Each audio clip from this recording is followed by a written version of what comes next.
Another week of Warriors basketball, let's talk about it.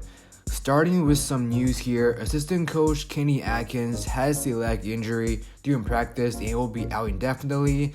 James Wiseman is expected to return in about 2 to 3 weeks, so for your Wiseman's fans out there, he'll be back really soon.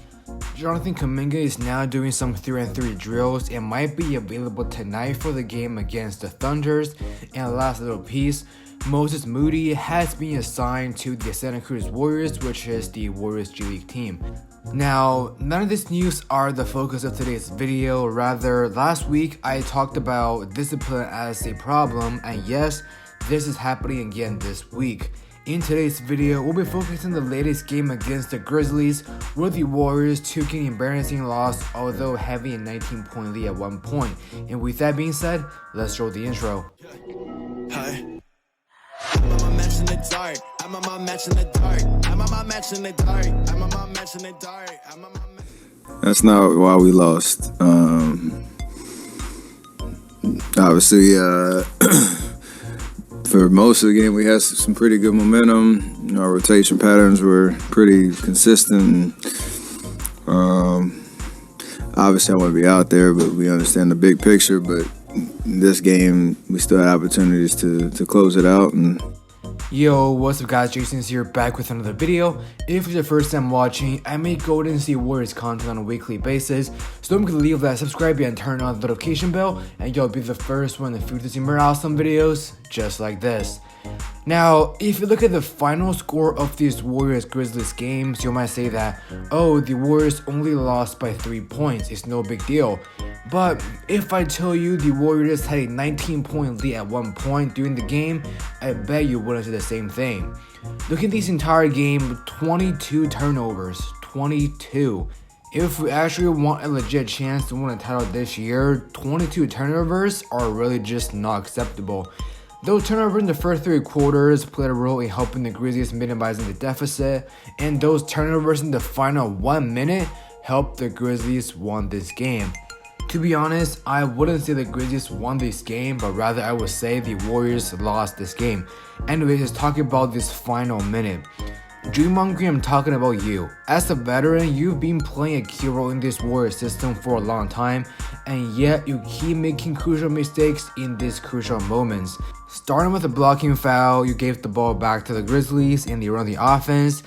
As John Morant missed a 3-point shot, Draymond Green let Jaren Jackson Jr. grab the offensive rebound right above his head. I think it's really clear that Draymond Green did a bad job that play on boxing out. We already know that this Warriors roster lacks size, and Draymond Green in that play just made it worse. And then as the Warriors get the ball back to organize the final run, 8-second violation by Draymond Green. Draymond, I'm not blaming you for the loss, but these are the mistakes that you should be able to avoid. If you guys want to watch this final 1 minute of the game, check out the description. I will leave a link down below. One more thing I want to talk about here is this starting lineup. The combination of Draymond Green and Kevon Looney simply leaves you with no space on the floor. Obviously, Andrew Wiggins is an average shooter and a solid defender, but gosh, when it comes to fighting screens, Wiggins needs some improvement. Kevon Looney is really slow when it comes to the screen game, especially with the fact that he gained a few pounds this offseason. I know Steve Kerr wanted to use Wiggins to primarily guard John Morant, but all Grizzlies have to do is do a Steven Adams, John Morant pick and roll, and it would lead to a mismatch where Looney has to guard Morant. Tonight, playing against the Thunders, I really hope to see some changes. Also, Jordan Poole is one player that I want to specifically emphasize here. In the preseason, he was balling for sure. However, in these past few games, Jordan Poole is showing his old self. I'm seeing a lot of play where Poole holds the ball way too long, or it just simply takes a bad shot when the Warriors have a huge lead. When it comes to playmaking or running the offense, Poole is still really raw. Last game against the Grizzlies, Jordan Poole himself had 6 turnovers.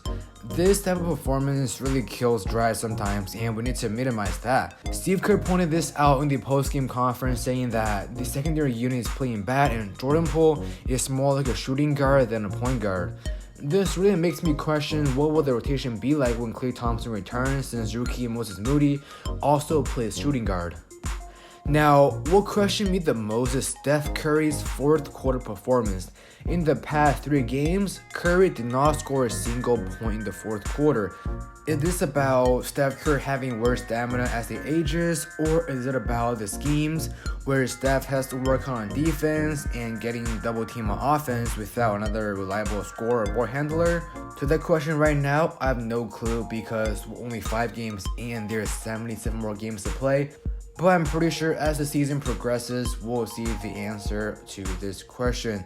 And last thing is the rookies.